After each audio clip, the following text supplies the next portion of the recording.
Hey everybody, it's Trish with Black Main Street 205. I am joined with Tanesha Sims-Summers. She is the owner of Naughty But Nice Kettle Corn Company. Thank you, Tanesha, for taking the time and granting us this interview. Um, I'm just gonna hop right into the questions. Let me just do Yeah. one quick thing real quick. Let me take this And thank off. you for your patience.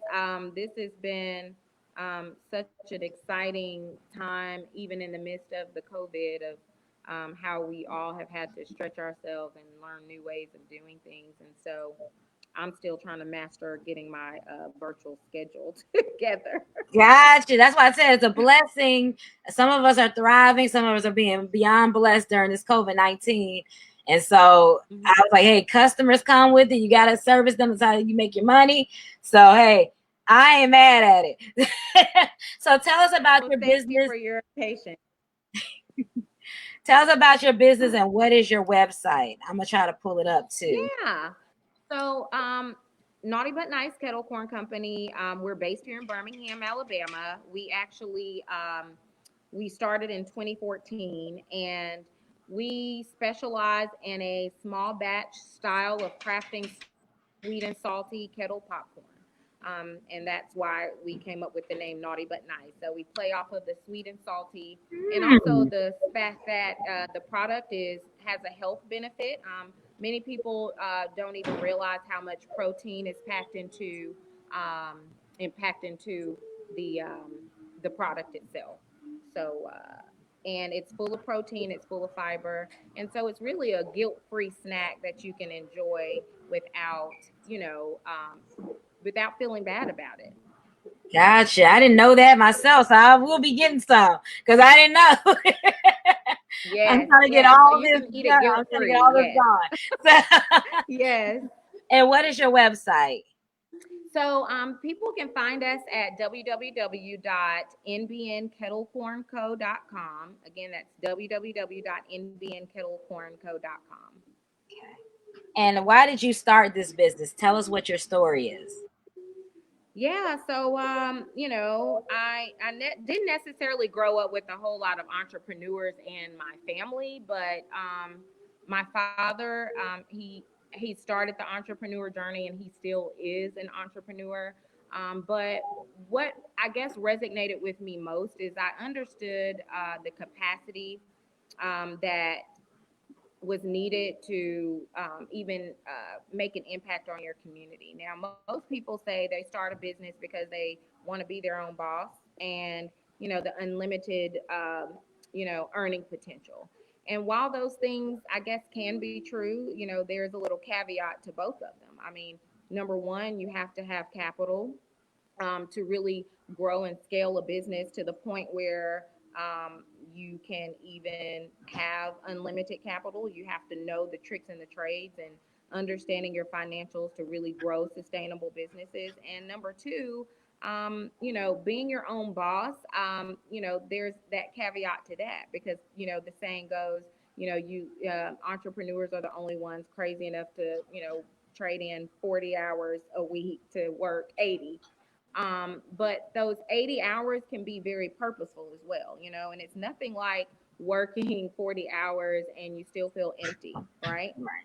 And Right. so for me, I've always resonated with the issues, the stuff that's going on now with the, Ahmaud Arbery's and the George Floyd's. I mean, I always felt inside that, there's something more that should be done for our communities. Right. I grew up in a very well-rounded atmosphere. So there's been times in my educational career where I've been the only black child in the class. There have been times where I was in an all-black school, and so because of that, I've been able to see kind of both sides of the spectrum. I've Yeah. seen people living that, struggling for real, and I've seen, the high life. And I always wondered, like, why can't our communities look this way? Why can't it feel this way? Why can't our education systems, why are our own people who are educated fleeing our communities to go for something better? Why shouldn't we deserve it? And so I graduated from UAB. I studied marketing and Spanish. I finished my Spanish degree in Costa Rica. And And when I finished there, I really felt like I did not want to get a regular corporate job. But God had other plans, and I'm so glad that I went through that process. So I was spent about 7 years in the investment banking space, and that is where my eyes started to open. Like I started seeing entrepreneurs coming in, and I'm managing these accounts, and they have like millions of dollars, and then you have black businesses that are coming in and they're trying to start an account or start a new business and, you know, get a new business loan and just the challenges with having collateral and, I can go on and on. And I just started seeing those disparities.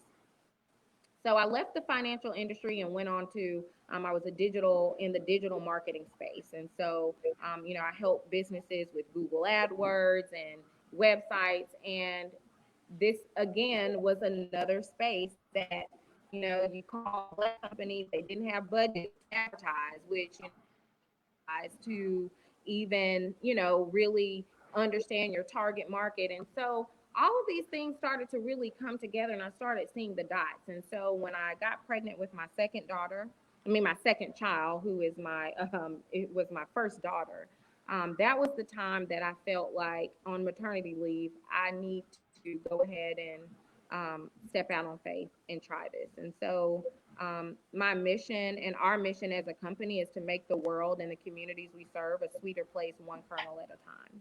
Oh, I love that. I love that. Uh, what challenges are you facing during COVID-19?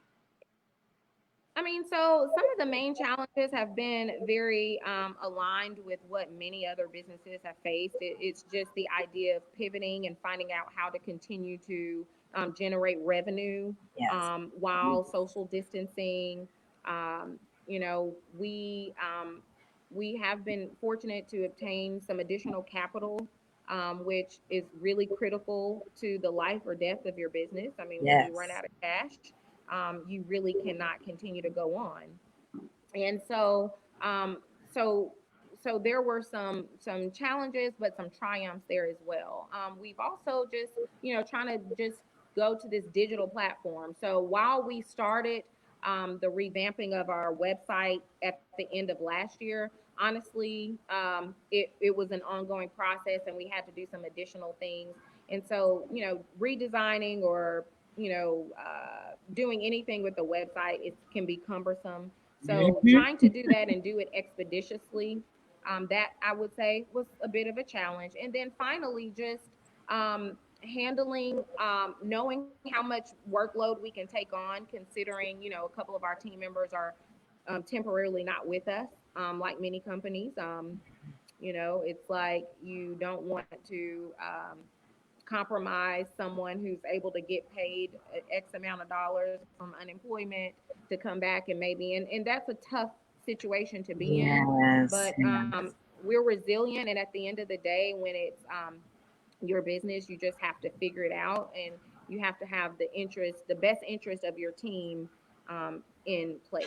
And so we know that if we can serve them and support them even during this time, they'll have a greater appreciation for us when they return. So.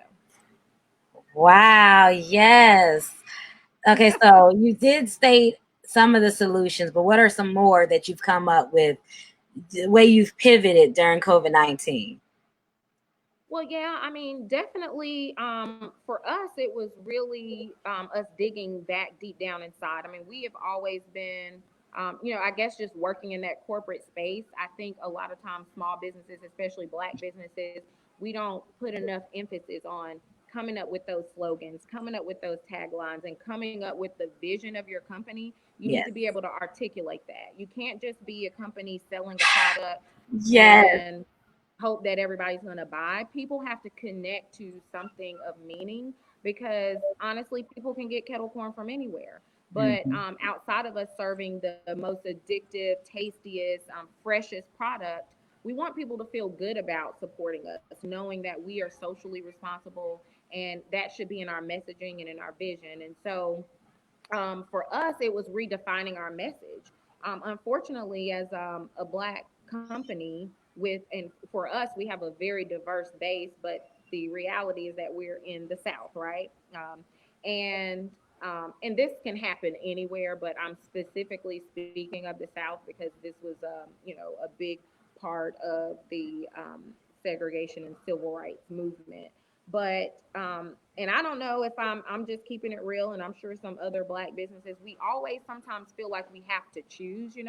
Like white Mm-hmm. companies, they can have a very diverse audience, right? And Mm-hmm. then sometimes black businesses, we may feel um, this obligation to only serve our community, to only market in a way to our community. But at the end of the day, when you are in business, the only color you should be concerned about is green. So I It's always that like to dollar. Yep, that right that dog. green. But you have to be intentional.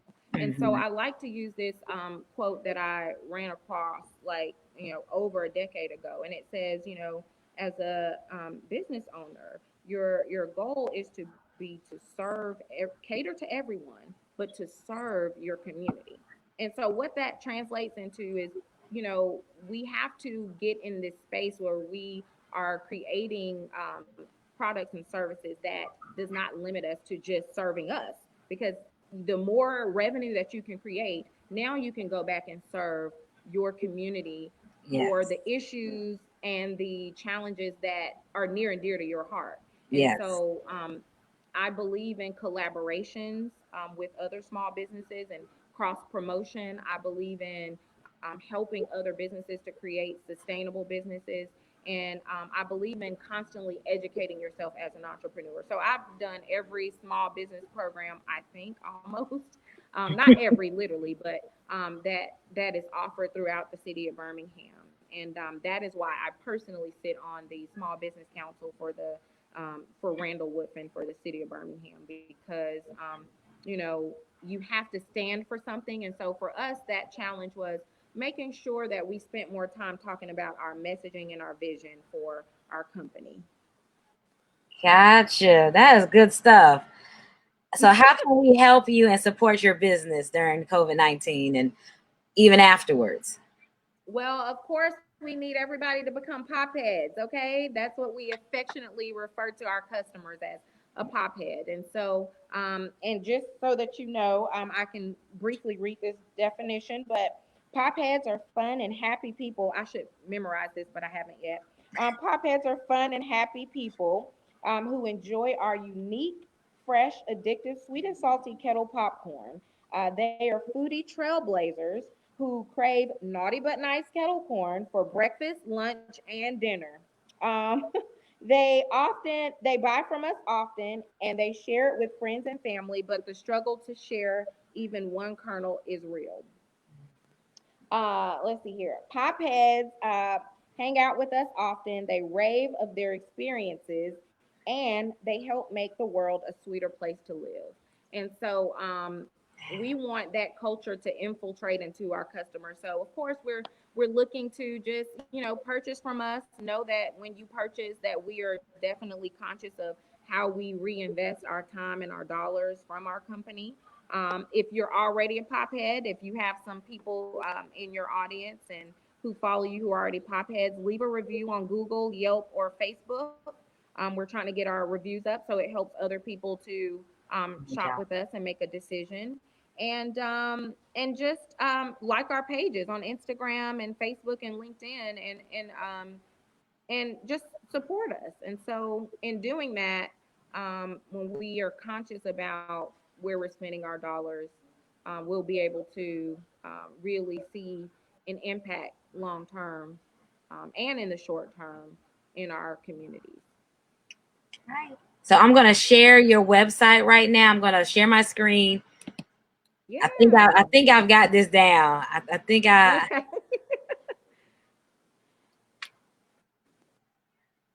there we go. Right? You see your Yay. website? Yay! That's it. Uh, That's it. so we have fun, That's fresh, us. festive, a handcrafted kettle corn company.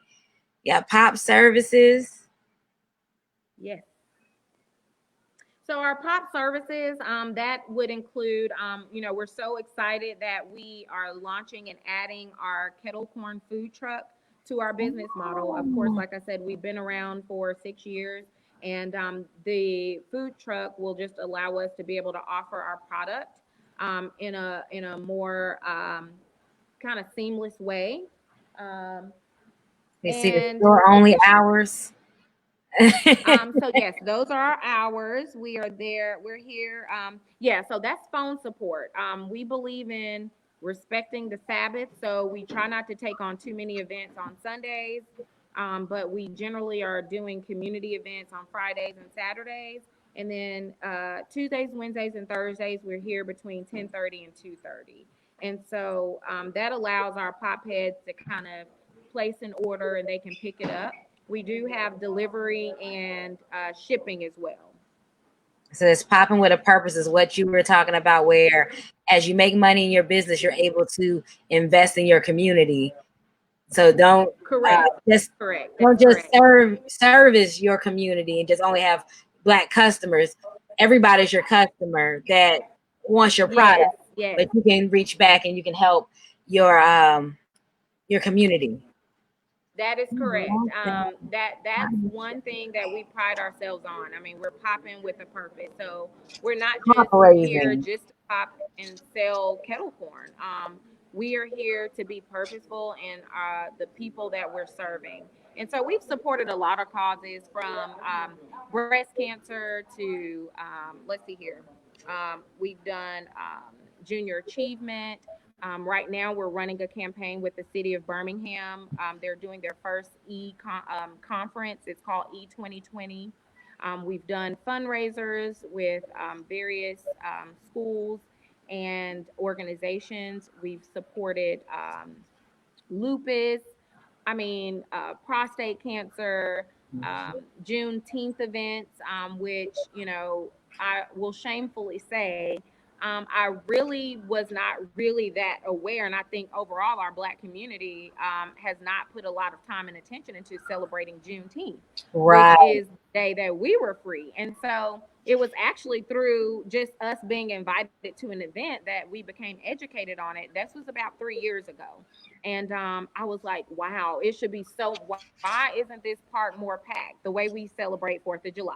And so we weren't free for 4th of July. We weren't. Right. And so this has been such a great journey just because we do get to learn so much about different things from in our community and even other communities and how they operate and how we ultimately we're all human. And I feel like racism is the catalyst that is used between good and evil Right. and love and hate, and I feel like it can be eradicated, but it's going to come from us first having self love. And it doesn't mean that we don't love and respect other races that God has put here on this earth. But more importantly, you have to have self love so that you can love your own community and then you can show love in these other places. And so you want that to be genuine as well. You know what I'm saying? Like, yeah, we all work around, we're in this environment where we almost even in our own community forget that there is still oppression and there's still disparities because on the outside we can go to their schools, we can live in communities that Right. um, you know it makes us forget that we have our own responsibility to do things as well.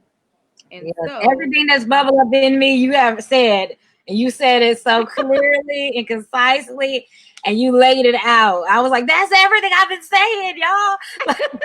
That's why we do this directly. yeah, Like it's up to us to save yeah, ourselves and to support and promote and make sure that our the dollar in the black community leaves in 6 hours. In other communities, it's yeah, days. But our dollar, we get paid and we go out to the other communities and give them our money. And then we look and we wonder why our neighborhoods look the way they do. It's because we're not invested in ourselves. So yeah, you said it. You said it clap plain for and that, simple. clap for that, clap for that. And not only that, though, not only that, right? Not only about us keeping things within our community, because that is the first step. But the second step is the call to action. We have to Mhm. be bold enough and brave enough at this moment to say, look, white people or Asian people, come to our communities and spend some money, right? Don't just put businesses and services in our community and you have plants and you have warehouses and roofing Right. companies in our community, but then you're going back over the mountain. No, we have to have a balanced ecosystem. Everyone has to be intentional with circulating those dollars. And so, yes, it's incumbent upon us to spend money in our own community. But the unfortunate thing, and I cannot remember her name, but I met her at the AG Gaston conference, and she did a 1 year. She did a project on trying to see how sustainable, because she only shot black for 1 whole year. And the Right. unfortunate part is that we are not self-sufficient. There are certain services, outside of, food and clothing and things like that we really lack in our community to create independence. Yeah. But I We're don't not think the we're goal not is necessarily to producers. create. Like we don't Right. we're not the ones that get have the fabrics for you to make your clothes, or we're not the ones that are growing the have the seeds for you to pop the popcorn. Like we don't have the plant. Correct. That's what we're missing in our community. We need those distribution channels. We need folks, Correct. black people at the helm of those big operations. Like, yeah, I can start You're a pizza company, but then who has the pepperonis? Well, I know it comes from an animal. correct. Who's the cattle person? Exactly. Who's the cattle farmer Sir. that I'm getting that from, and who's actually manufacturing and cut up to make it pepperonis? Like, we need to You're own that right. too. Yeah. Yeah. So, I told you everything I so think when I try to say, I tell everybody I'm a Martian here. I try to say it, and then folks look at me like, "What are you talking about?" You said it just as plain and on point, and I'm like, and I'm loving this. Make your local pop, like you're partnering with other restaurants and food establishments, and y'all are promoting each yeah, other. That is, see, this is what we need. Everybody needs to know about this. yeah. We So we're gotta link very, up together and do this. Yes. I'm loving yeah. it. So Amazing. we are excited about that, and just I wanted to show the people just one of our popular flavors. Now you're looking at the Eugene's hot chicken flavor.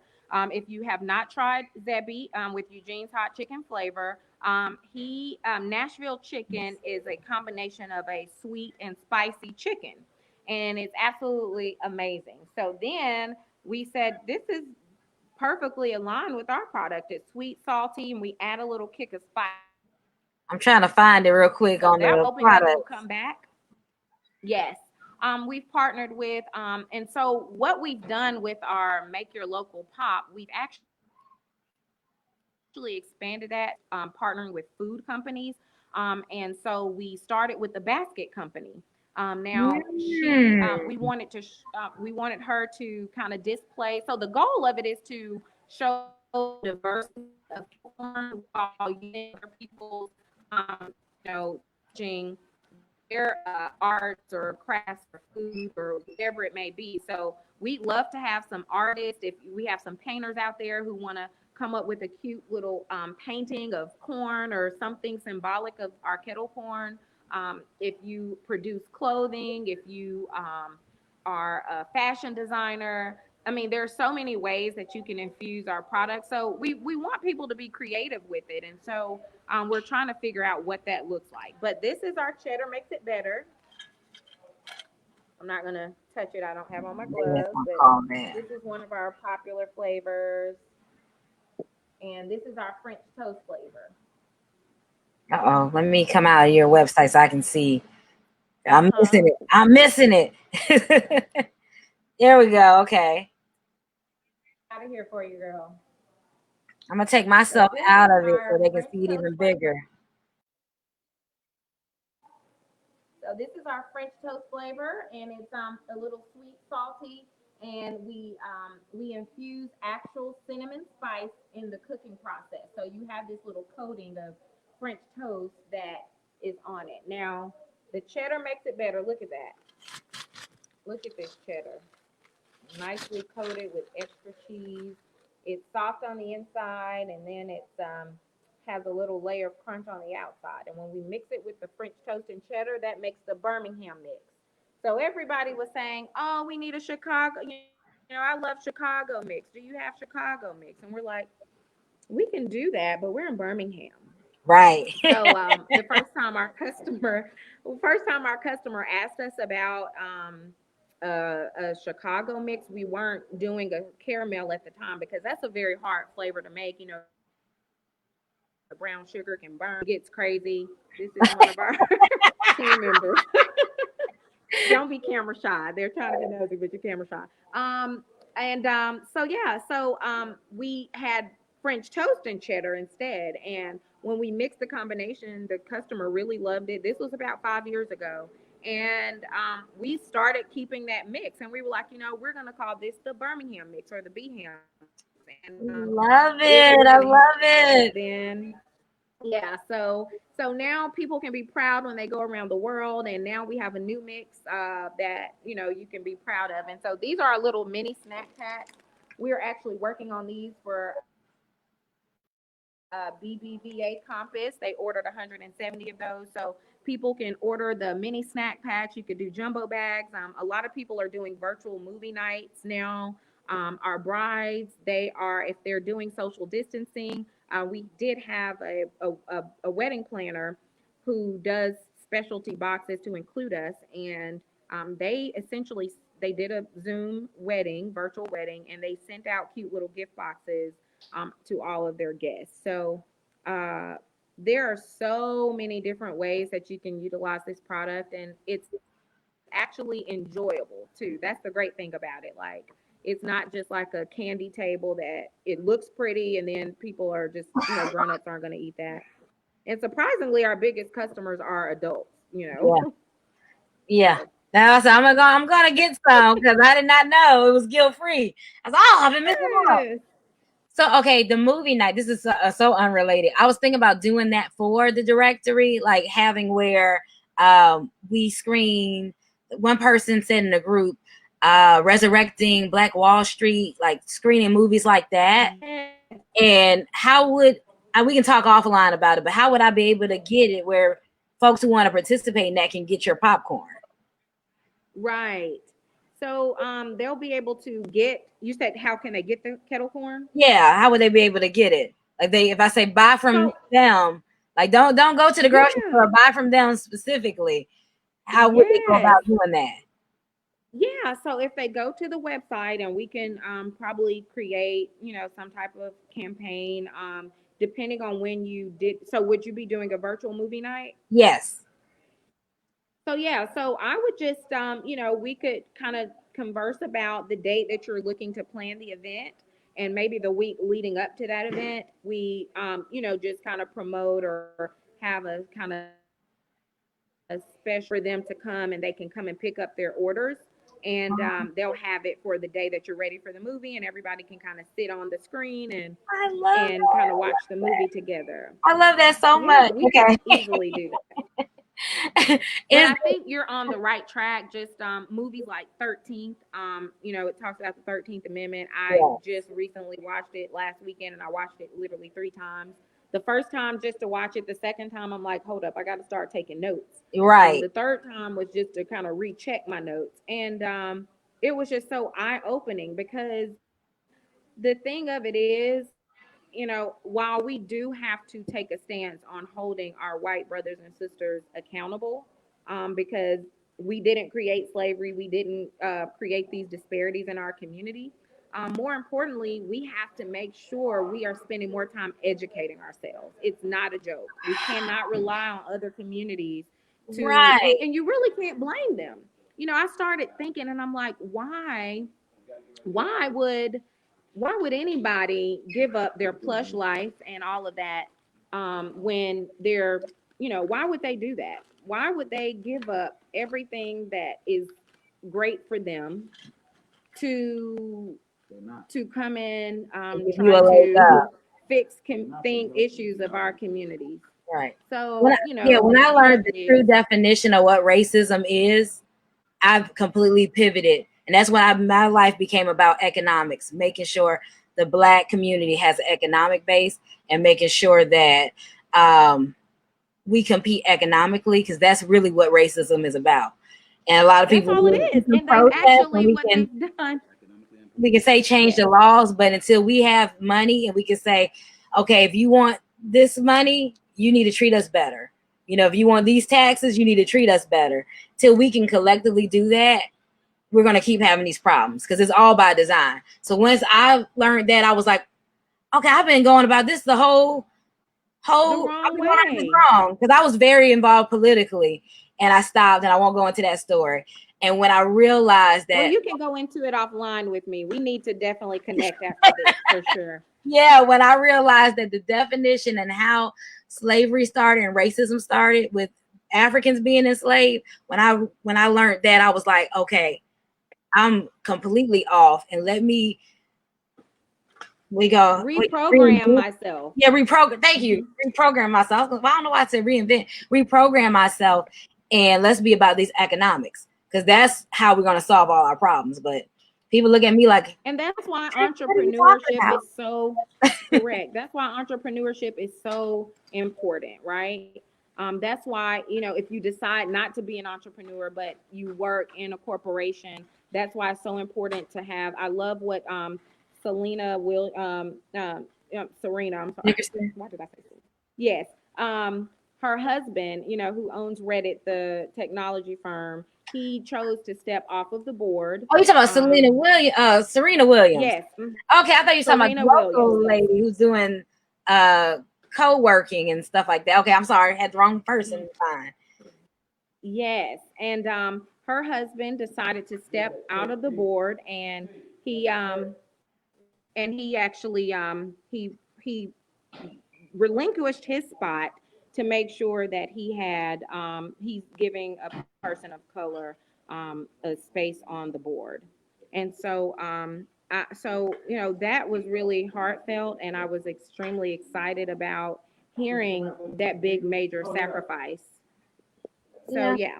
Because he got money on top of money, so he's like, I can make a difference, and he has a black daughter now, so make the world better for your baby. Nothing else. Like, at least make sure she doesn't have to. They're gonna see that black skin for they see that, oh, my daddy rich. They're not gonna see that at first. Especially if they keep her out of the limelight. Correct. Yeah. Exactly. So, we'll definitely talk offline. That is what entrepreneur. Because everything you said, I was like, yes, somebody else is on the same level. Thank you. So it's now about how can we migrate all of those who think that way to a centralized space, so we can actually come up with real action, strategic action steps. And all of these can't just be politically based. Like you said, we can't wait for a vote. We can't wait for them to change legislation. What can we do that can impact things immediately to get people's attention outside of writing, that will really make them hear us and really have them to say? Because like you said before, when you start researching slavery, ultimately all of us have been tricked. Even the white middle class, the lower, the poor white lower class. I mean, even the somewhat wealthy, we have been tricked, because a lot of white people don't necessarily have hate in their heart, but they've been conditioned the same way we've been conditioned to say, oh, our communities are like this, so I'm going to move to this community. And it was a part of the trickery, because it's all about the control of the dollar. It's all about greed. It's all about love, hate. It's all about good and evil. That's why I always tell people, and we're doing this contest now for high school students. MLK Dream to Reality. It's something I started when I was involved in politics, but now that the light bulb has been lit, I got like a million of them in my head that's lit. That's why they killed Dr. King. It wasn't because he had influence, but he started talking about economics and saying, if you're not treated well, if they won't hire you, we're not going to buy from them. And they said, oh, we can't have that. So that's the real reason why he got taken out. And a lot of black people don't realize that. A lot of white people don't realize that. So every time I see an MLK quote, I just cringe, especially when the protests happened in Birmingham. I was like, oh, if y'all use one more MLK quote, because your daddies and granddaddies couldn't stand him. Because he was like, hey, Wonder Bread, we're not buying no Wonder Bread. We're not, he was on to something. Yeah, if they don't treat you right, they don't treat you like a man, then don't give them your money. And they were like, "Oh, we got to Correct. show him up because these people are starting to wake up, and they're going to stop giving us this money." So yeah, Correct. uh, whew, I enjoyed this. I needed that. You're reinvigorated, Yes. And that's what we reinvigorated. have to do with one another and have more Yes, of these yes, conversations. yes. Is there anything else you want to say before I let you go? I know you got customers and you got things to do today. Yeah. Yeah. But yeah. Okay, give me 1 second. I'm finishing this up. Yeah, so what I would say is, and I'm sorry, I'm just stepping outside really quickly, but I guess the last thing is, like I said, is that, I highly encourage everyone to, continue this fight and be resilient with love in your heart. I mean, we've done it this long, but let's do it now with arming ourselves with education, right? So it's not just supporting a black business because they're black. It's supporting it because ultimately this will positively impact you. Secondly, as black businesses, let us have a higher value on our black customers. We need to value customer service. We the same way we want to be treated. Make sure that we are being intentional with that. And then the other thing is making sure that we're intentional when we're hiring people that look like us, right? That is the biggest platform, and so that is what we have really spent a lot of time during COVID, just restructuring what our HR process looks like. And again, I don't care if you're a small business, you have to think about structurally, how am I being intentional with the lives that God is allowing me to have, Yeah. dominion over. Not meaning like you control them, but if you have an opportunity to To be hire someone influencing. that looks like you, then you should be already putting programs in place for mental health awareness, making sure you're bringing in Yes, bankers and things like that to educate them on finances, yes, helping yes, them with conflict resolution, all of the yes. things that we know All of struggle this, our all of this. community, Yes, all of it. So we're being very intentional. So hopefully, when we start posting that we're hiring, you're not just here to get a check, and we're not here just for you to produce. We want you to produce in so many other ways because we want to enrich your life personally and professionally. So I encourage other small businesses to start thinking about that. And if there's any way that we can give any small businesses insight on as they start really being intentional with their companies, because that is the real that's the real armor right there, right. and so that's the one thing that I want to leave everyone with. But again, we are on First Avenue North, 5363 First Avenue North, not far from Woodlawn High School in the post office. Mhm. And we're here Tuesday, Wednesdays, and Thursdays from 10:30 until 2:30. Fridays is appointment only, so you can place a pre-order on our website. And if the other days that we're here didn't work, we will schedule a time that we can try to work with you on that. And then look out for our truck. It's actually parked right here. I'm gonna turn it around, but this is Woo, Miss woo. Poppy. Yes. Yeah, this is Miss Poppy. So it's plain a blank canvas now. So if you have not liked our Instagram or our Facebook page, please tune in because we will be revealing the final design next week when we get her back. We're taking her today. So Miss Yes, Poppy is her yes. name. And Congratulations. Yes. yes, I'm thank loving you. all of this. So yeah, it's been a great journey. I couldn't do this without my husband, Clem Summers. That's why the Black Family Unit is even more critical as well. He spent a few years working a job and having to juggle this. And when the COVID came around, his employer, his job ended, just like many. And we felt like this was the season that God was pushing him to this with full confidence, because Yes. sometimes we want to spend that time on the fence. And I get it because I was in corporate America and it was hard for me to leave what I felt was secure, right?